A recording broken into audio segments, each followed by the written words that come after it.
हाय बच्चों।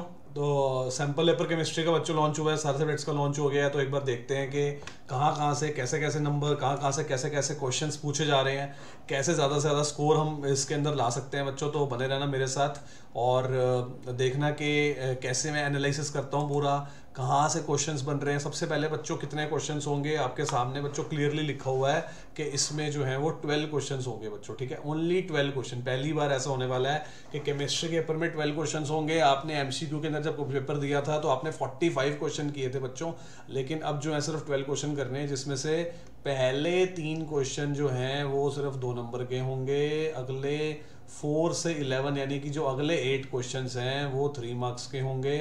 यानी कि 1 इंटू टू कितना हो गया बच्चों, सॉरी 3 इंटू टू हो गया बच्चों 6 मार्क्स। 8 क्वेश्चन जो हैं वो हैं 2 मार्क्स के। 8 क्वेश्चन जो, सॉरी 3 मार्क्स के हैं, ये हो गया बच्चों 24।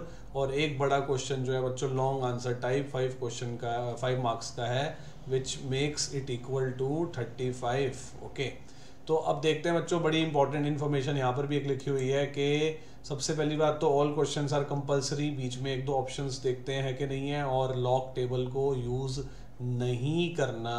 कैलकुलेटर तो वैसे भी यूज़ नहीं करते थे, ठीक है।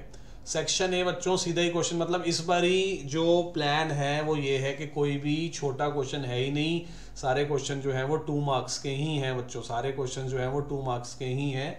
तो आओ देखते हैं बच्चों के किस तरह से हम ज़्यादा से ज़्यादा स्कोर कर पाएंगे। पूरा एनालिसिस कर देता हूँ मैं, क्योंकि बच्चों अभी आप लोगों के सारे चैप्टर हुए भी नहीं होंगे, तो ऐसे आंसर बताने में मैं भी इंटरेस्टेड नहीं हूँ। मैं सिर्फ बताना चाहता हूँ कि कौन कौन से जगहें हैं, कहाँ कहाँ से क्वेश्चंस बन रहे हैं। एक टेबल भी हम साथ में बनाएंगे जहाँ पर हम ये देखेंगे कि कौन से चैप्टर में से कहाँ से क्वेश्चन आया। बेसिकली बात ये होती है कि कहाँ से क्वेश्चन आया उसको हम ज़्यादा अच्छे से पढ़ेंगे, ठीक है। जैसे देखो बच्चों, यहाँ पर बात हो रही है कि ये जो क्वेश्चन आया हुआ है ये एल्डिहाइड कीटोन चैप्टर में से आया हुआ है, जो ऑर्गेनिक केमिस्ट्री का सबसे मुश्किल चैप्टर माना जाता है बेटा, ठीक है। एल्डिहाइड कीटोन चैप्टर सबसे लेंदी चैप्टर है।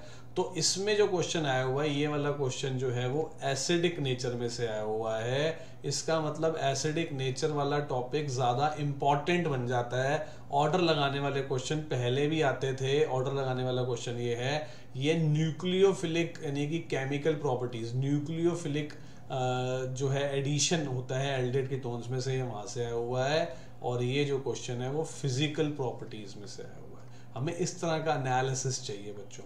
क्वेश्चन नंबर सेकंड इलेक्ट्रोकेमिस्ट्री में से, ये मोस्ट ऑफ द बच्चों को आता होगा क्योंकि कई सारे स्कूल्स में, कई सारे ट्यूशन्स में इलेक्ट्रोकेमिस्ट्री चैप्टर ही चल रहा है या हो चुका है।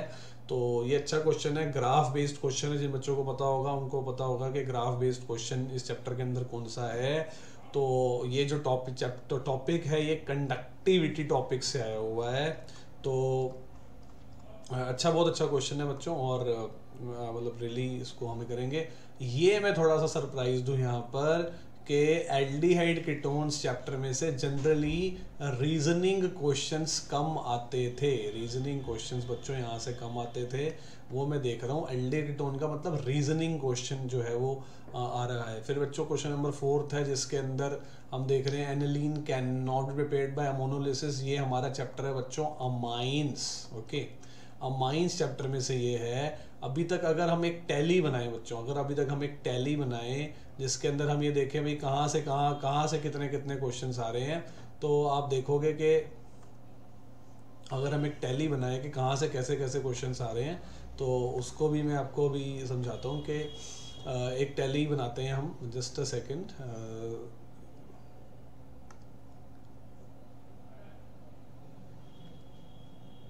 यस बच्चों, तो एक टैली हम बनाते हैं बच्चों, जहाँ से हम देखेंगे। जैसे अभी हमने क्या देखा, हमारे चैप्टर कौन कौन से हैं बच्चों। हमारा एक चैप्टर है इलेक्ट्रोकेमिस्ट्री, फिजिकल केमिस्ट्री में 2-3 चैप्टर हैं बच्चों हमारे।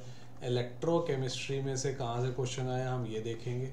और उसके अलावा बच्चों हम ये देखेंगे कि इलेक्ट्रोकेमिस्ट्री के अलावा जो और कहाँ कहाँ से क्वेश्चन जो हैं वो बने, वो भी हम देखते हैं अभी इसके अंदर। और इलेक्ट्रोकेमिस्ट्री के अलावा जो हमारा सेकंड चैप्टर है बच्चों केमिकल काइनेटिक्स, उसमें से देखते हैं कि कहाँ से क्वेश्चन बना। उसके बाद बच्चों हम देखते हैं कि सरफेस केमिस्ट्री में से कहाँ से क्वेश्चन बना और कितने क्वेश्चन बने। फिर हम देखेंगे, ये हमारा बुक 1 का हो गया। फिर हम देखेंगे बुक 2 के अंदर आएंगे। बुक 2 में, हाँ बुक 1 में वो चैप्टर भी रहते हैं बच्चों। बुक 1 में हमारा डी ब्लॉक और रहता है अभी कोऑर्डिनेशन, ठीक है। तो डी ब्लॉक में से देखेंगे कि कहाँ कहाँ से क्वेश्चन बन के आ रहे हैं और कितने बनकर आ रहे हैं। फिर हम देखेंगे कि कोऑर्डिनेशन चैप्टर में से कहाँ से क्वेश्चंस आ रहे हैं। फिर हम देखेंगे कि एल्डिहाइड कीटोन्स और अमाइंस में से कहाँ कहाँ से क्वेश्चन आ रहे हैं। मज़े की बात ये है कि चैप्टर 7 है, मेरी बात को समझो बच्चों, चैप्टर 7 है लेकिन क्वेश्चंस 12 हैं, ठीक है। इसका मतलब ये हुआ कि कुछ कुछ चैप्टर में से शायद आपको एक क्वेश्चन ही मिले देखने को, ठीक है। तो अभी तक जो पहला क्वेश्चन बच्चों हमने देखा था वो अल्डिहाइड कीटोन में से देखा था, यानी कि 2 मार्क्स यहाँ हो गए, एक क्वेश्चन ऐसे बनाऊंगा बच्चों, ठीक है। 2 मार्क्स का एक क्वेश्चन।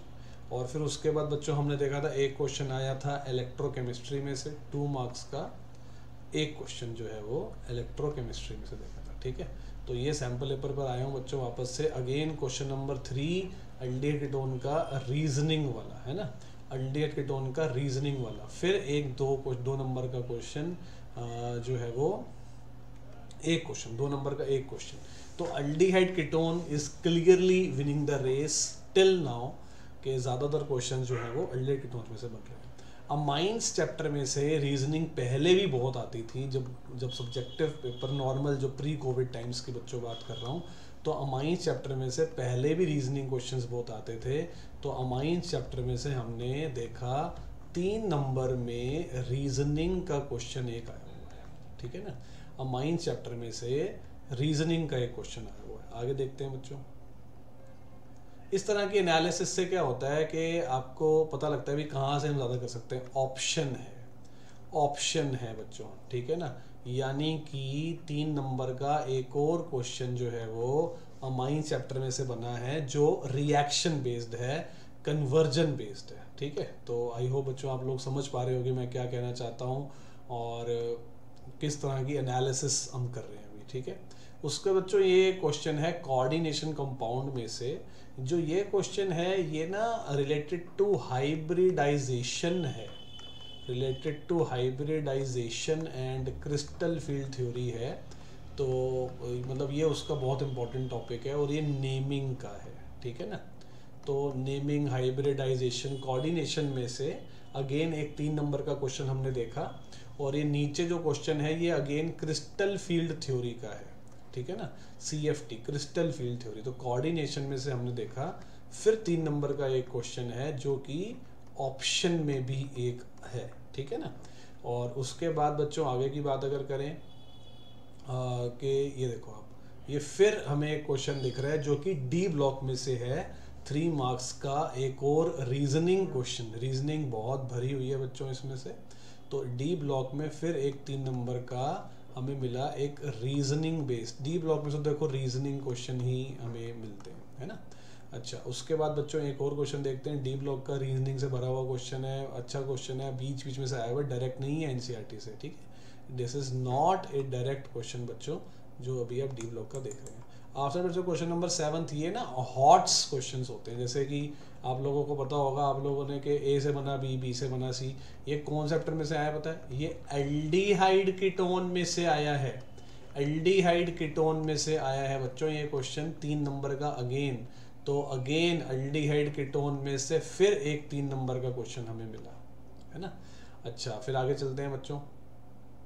और ये मेरे को एक पहला क्वेश्चन जो है वो सरफेस केमिस्ट्री में से मिला है, जिसको इलेक्ट्रोडायलिसिस कहते हैं बेटा, ठीक है ना। इलेक्ट्रोडायलिसिस के ऊपर सरफेस केमिस्ट्री में से एक क्वेश्चन हमें लगता है कि कोलोइड्स का टॉपिक ज़्यादा इंपॉर्टेंट होता है, कोलोइड्स का टॉपिक। वहाँ से बच्चों हमें जो है वो एक 3 मार्क्स का जिसे कह सकते हो आपके एक डायग्राम, एक पिक्चर बेस्ड क्वेश्चन हमें मिला है वहाँ पर, है ना। एक पिक्चर बेस्ड क्वेश्चन हमें मिला है, डायग्राम बेस्ड क्वेश्चन हमें मिला है। ये प्लस नहीं लगाऊंगा यहाँ पर। तो ये अभी हम देख रहे हैं धीरे धीरे, फिर इसको पूरा एनालिसिस करेंगे, पूरा इसके ऊपर प्लस करेंगे भाई कौन से चैप्टर ने बाजी मारी, किस में से ज़्यादा आ रहा है। अभी तक तो क्लियर कट। फिर ये बच्चों 9th क्वेश्चन फिर अमाइंस में से रीजनिंग बेस्ड, फिर अमाइंस में से रीजनिंग बेस्ड, और फिर अमाइन में से एक रिएक्शन बेस्ड, ठीक है ना।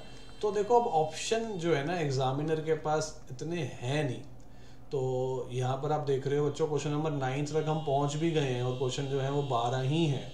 तो फिर एक 3 नंबर का ऑप्शन बेस्ड रीजनिंग क्वेश्चन हमें मिला, अमाइंस और एल्डिहाइड, मतलब इस बार clearly organic is winning the race. Question number 12 मेरा फेवरेट, नस्ट इक्वेशन, मैंने कभी पेपर देखा ही नहीं नस्ट इक्वेशन के बिना। ये हमारे सामने एक और इलेक्ट्रोकेमिस्ट्री का क्वेश्चन जो है हमें मिला 3 नंबर का, फिर एक क्वेश्चन हमें मिला 5 नंबर का इलेक्ट्रोकेमिस्ट्री है। और एल्डिहाइड कीटोन्स जो है वो अभी तक 7 मार्क्स का बन चुका है, ठीक है ना, एल्डिहाइड कीटोन्स अभी तक 7 मार्क्स का बन चुका है। फिर देखते हैं कि और क्वेश्चन जो है वो कौन कौन से आ रहे हैं। फिर ये डी ब्लॉक का एक रीजनिंग बेस्ड क्वेश्चन मिला है और जिसमें ऑप्शन है, ठीक है ना। डी ब्लॉक का एक रीजनिंग क्वेश्चन मिला है एक और 3 नंबर का, यानी कि डी ब्लॉक जो है वो 6 नंबर के साथ अपनी पकड़ बनाए हुए है और उसमें ऑप्शन भी है। रीजनिंग बेस्ड क्वेश्चन एक और डी ब्लॉक का मिला है। इसके बाद बच्चों हम लास्ट क्वेश्चन की तरफ ही शायद अब आ रहे हैं। ये 12th क्वेश्चन जो कि सेक्शन सी है, जिसमें केस स्टडी है, ये बहुत बड़ी केस स्टडी दी हुई है रेडियो कार्बन डेटिंग के ऊपर केमिकल काइनेटिक्स में से। केमिकल काइनेटिक्स का अभी तक हमने देखा था कि कोई क्वेश्चन नहीं था, ये केमिकल काइनेटिक्स का रेडियो कार्बन डेटिंग का इंटीग्रेटेड रेट इक्वेशन के ऊपर बच्चों ये क्वेश्चन है, ठीक है ना, केमिकल काइनेटिक्स के ऊपर। तो ये एक क्वेश्चन दिख रहा है बच्चों, मैं ये नहीं कह रहा कि सैम्पल पेपर जैसा है वैसा ही आ जाएगा, लेकिन एक आइडिया हमें मिला ना भाई किस चैप्टर की कितनी वेटेज है। और केमिकल काइनेटिक्स में से 5 नंबर का एक क्वेश्चन मिला, इसका मतलब 5 नंबर इलेक्ट्रोकेमिस्ट्री, 5 नंबर काइनेटिक्स, सिर्फ 3 नंबर का सरफेस, 6 नंबर का डी ब्लॉक, 6 नंबर का ही कोऑर्डिनेशन, 7 नंबर का बच्चों हमें जो है वो दिखा यहाँ पर एल्डिहाइड कीटोन्स, और 6 नंबर का आई थिंक अमाइंस दिखा, ठीक है।